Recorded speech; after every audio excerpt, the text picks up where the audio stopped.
अलिफ लैला अलिफ लैला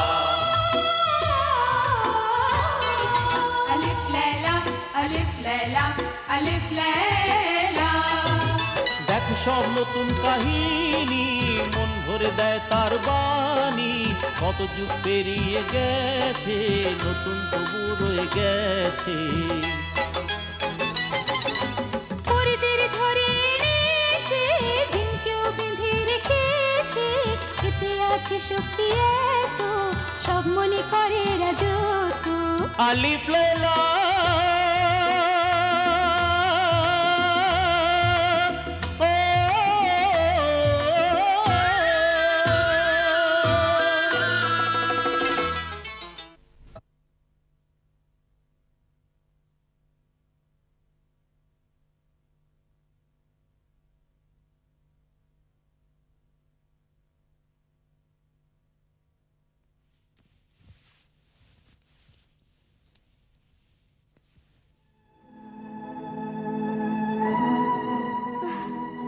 এ কেমন ফয়সালা আপনি ধরে বসলেন আপাজান? আপনার সুলতানের বেগম হওয়ার এতই শখ ছিল? না বোন না, আমার সুলতানের বেগম হওয়ার শখ নেই, বড় মেয়েদের জীবন বাঁচানোটাই উদ্দেশ্য। এ কাজের জন্য আপনি কেন?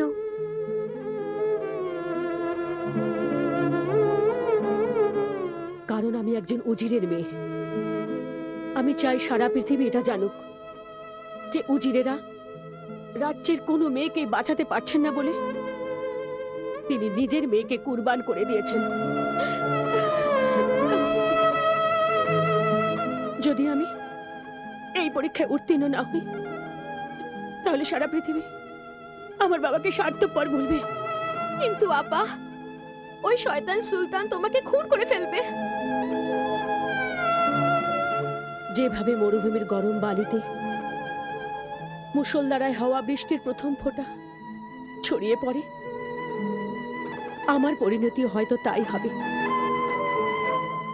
কিন্তু যদি আমি আমার ভালোবাসার মোহজালে সুলতানের বুকের ঘুমিয়ে থাকা পণটাকে একদিনের জন্য জাগাতে পারি, তাহলে আমি বুঝে নেব নিজের পক্ষে পৃথিবীতে আমি একটা মেয়ের জীবন বাঁচাতে পেরেছি।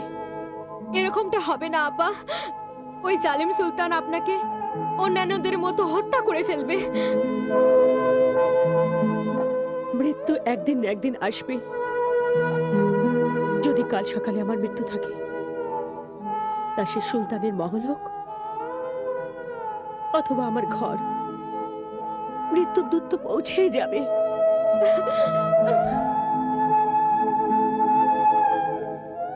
জুবেদা আমার বোন, একটা কথা মাথায় রাখ, যে মানুষের জন্ম মৃত্যু মানুষের হাতে নয়,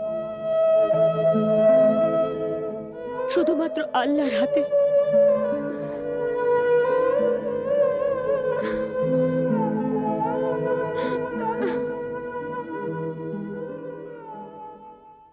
হে সুলতানি আজম, শহরের রক্ষক, প্রজাপালক, আপনার নিকা উজিরে আলা রশিদ বিন আইবের পুত্রী শাহেরজাদের সঙ্গে তার পূর্ণ সম্মতিতে ১.৫ লাখ আশরাফিতে এই নিকা সম্পন্ন করা হচ্ছে। আপনার এই নিকা কবুল? কবুল। নিকা কবুল? কবুল। নিকা কবুল? কবুল।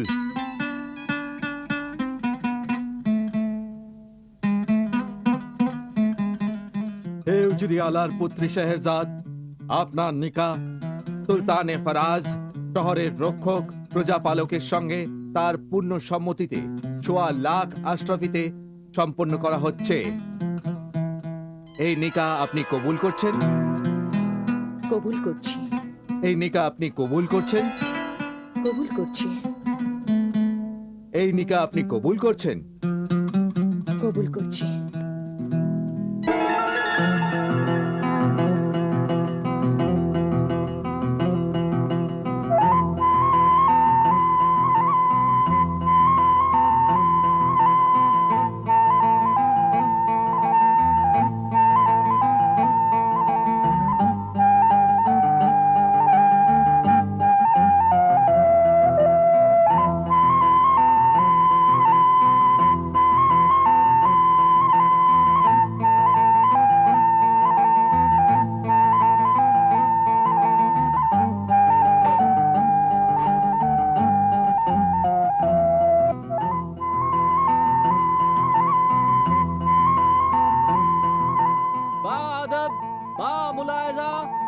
হুঁশিয়ার,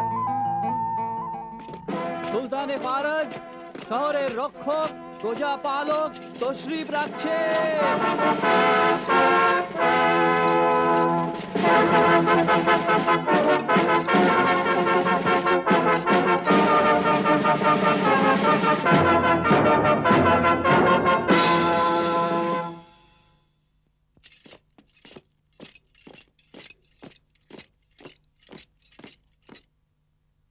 দাসী আপনার সেবার অনুমতি প্রার্থনা করছেন। আপনি আমার উজরে আলার কন্যা, তা সত্ত্বেও এরকম সিদ্ধান্ত আপনি কেন নিলেন? এই সিদ্ধান্ত তো আমার ভাগ্য নিয়ে এসেছে হুজুর, আর ভাগ্যের সিদ্ধান্ত হলো আল্লাহর নিজের সিদ্ধান্ত, যা আমি মানতে বাধ্য।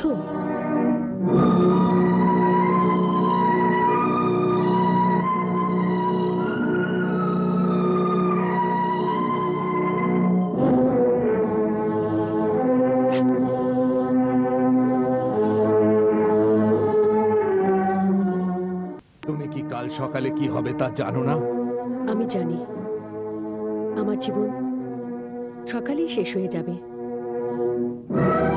কিন্তু মৃত্যু তো সকালে আসবে। এর মাঝে তো একটা রাত আছে, জীবনের রাত।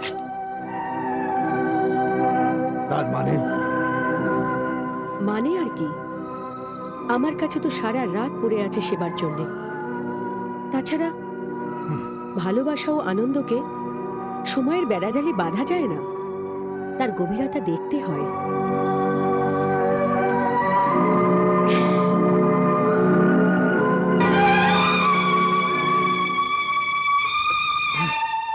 একটা রাত তো অনেক সময় মালিক।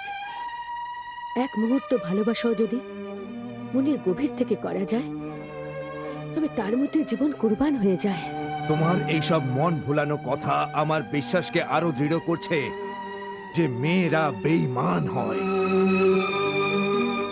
আমার উপর তোমার মিথ্যা ভালোবাসার জাল ফেলো না।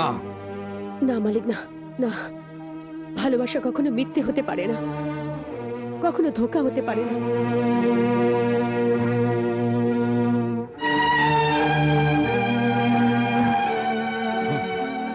এক রাতের বিবি।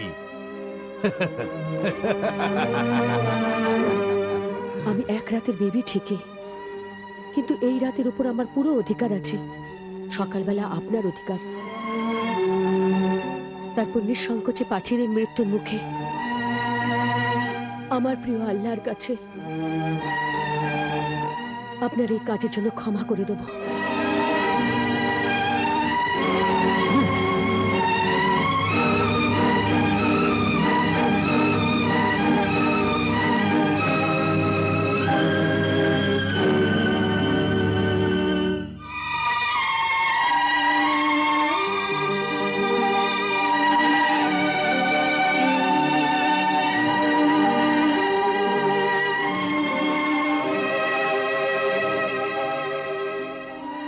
আপনাকে ভীষণ ক্লান্ত মনে হচ্ছে,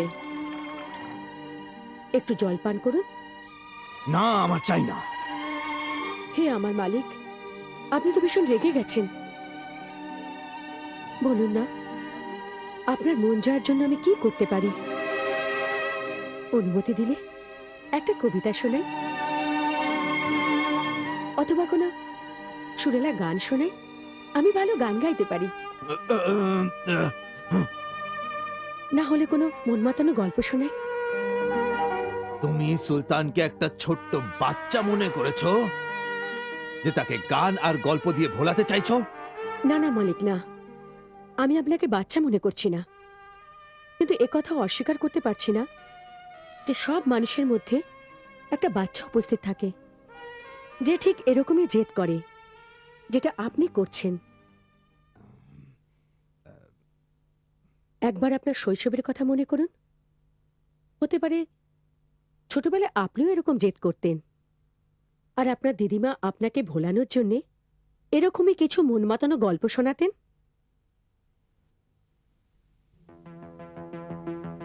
আগে দুধ খেয়ে নাও আমার সোনা দাদু ভাই। না না না, আমি দুধ খাবো না। আগে তুমি আমায় বলো যে ওই পরীটা শাহজাদার সঙ্গে কি ব্যবহার করেছিল।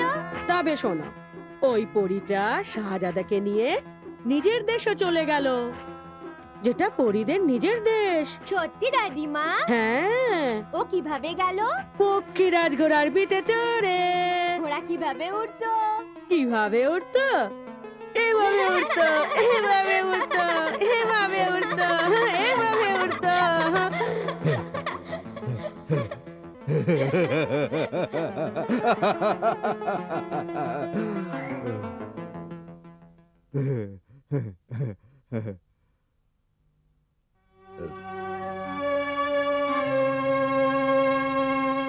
তোমার বলা গল্পটা ঠিক ততটাই মন মাতানো হবে যতটা আমার দিদিমার গল্পগুলো হতো। আমাকে একটা সুযোগ তো দিন হুজুর। যদি তোমার গল্পটা মন মতো না হয় তবে আমি তোমার গর্দান উড়িয়ে দেব। এমনিতে কাল সকালে জল্লাদের হাতে জান চলে যাবে। যদি আপনার হাতে জীবন দিতে হয় তা তো আমার সৌভাগ্য। এবার তুমি উল্টো পাল্টা কথা ছাড়ো, গল্প শুরু করো। আপনি যে গল্প বলবেন আমি তাই শোনাবো। নিন। হুম।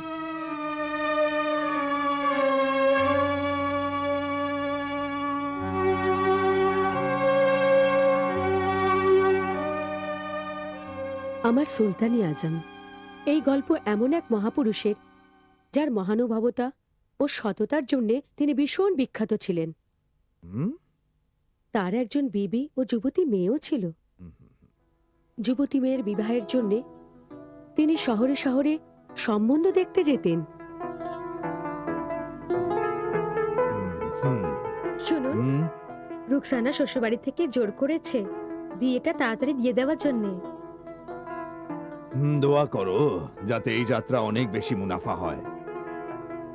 ইনশাআল্লাহ আমি আমার নয়নের মনের বিয়ে ভীষণ ধুমধামের সাথে দেব। আমি সবসময় আল্লাহর কাছে এই দোয়াই চাইছি। বাবা, এই নাও কয়েকটা খেজুর, তোমার কাছে রেখে দাও, রাস্তায় কাজে দেবে। আল্লাহ তোমাকে সব সময় সুখে রাখুন।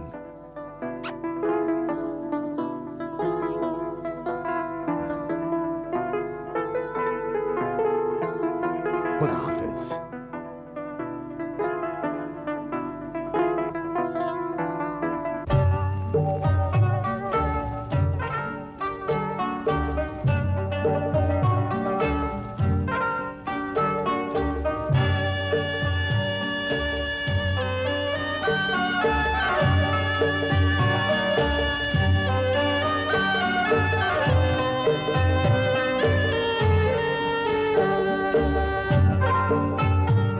সবাই থামো সাথীরা।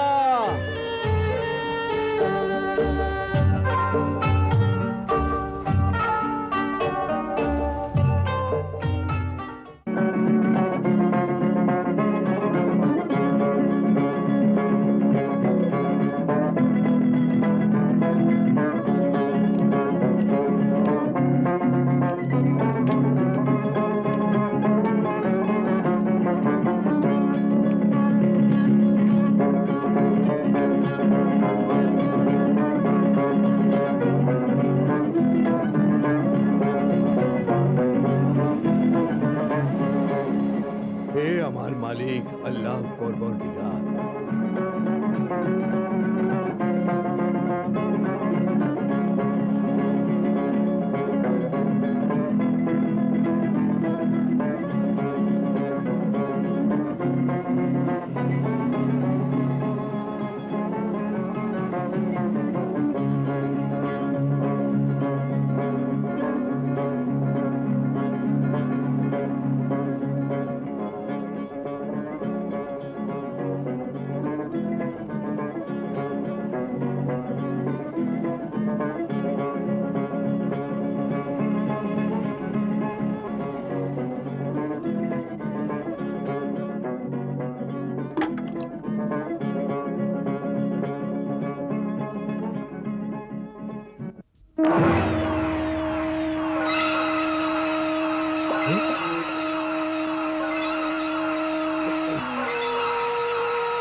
এই মনুষ্যজাত মরবার জন্য প্রস্তুত হয়ে যা। মরবার জন্য? কিন্তু আমার দোষটা কি?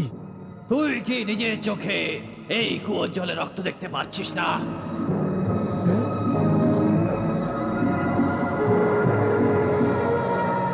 হ্যাঁ হ্যাঁ, দেখতে পাচ্ছি, কিন্তু এর মানেটা কি? আমার নবজাত শিশু তোর ফেলে দেওয়া খেজুরের টুকরের আঘাতে মারা গেছে। তারই রক্ত এটা। এখন রক্তের বদলে রক্ত দিতে তৈরি হয়ে যা। কিন্তু জিন, আমি তো দেখতেই পাইনি।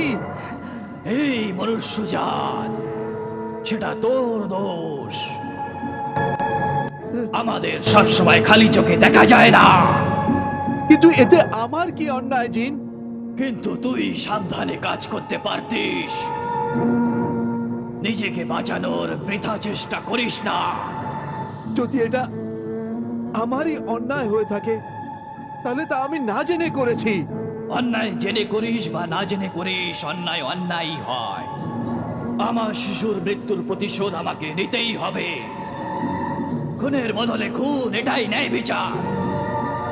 এখন তুই মরণের জন্য তৈরি হয়ে যা।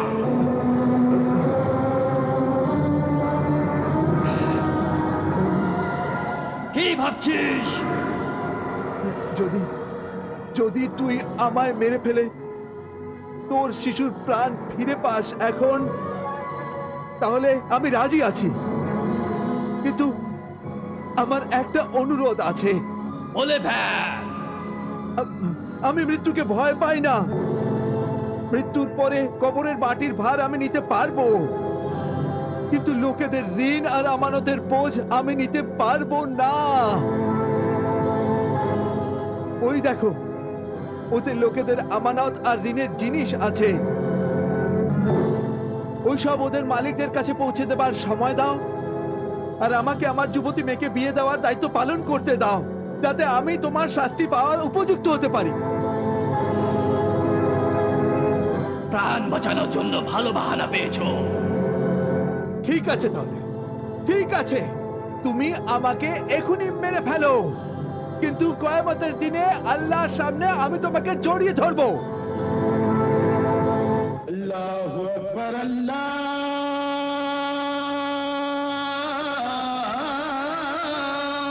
আকবার।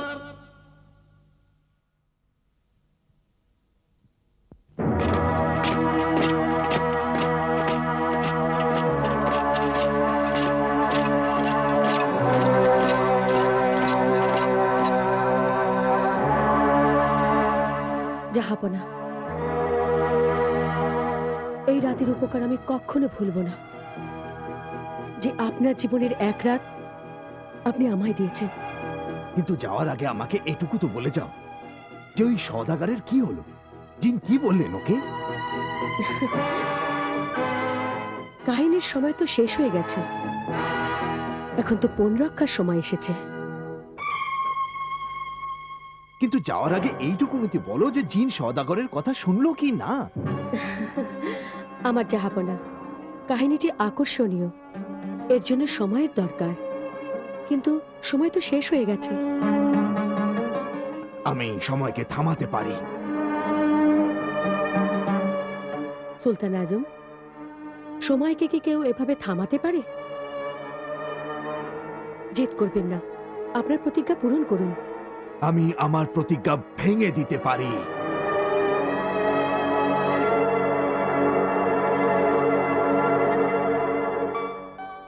ওটা তো আপনার ব্যাপার, আমাকে তো আমার দায়িত্ব পূরণ করতে হবে।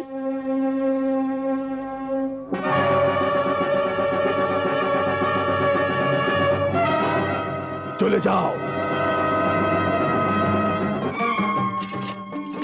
বেশ। अलिफ लैला अलिफ लैला अलिफ लैला अलिफ लैला अलिफ लैला। দেখ সব নতুন কাহিনী, মন ভরে দেয় তার বাণী। কত যুগ পেরিয়ে গেছে, নতুন তবু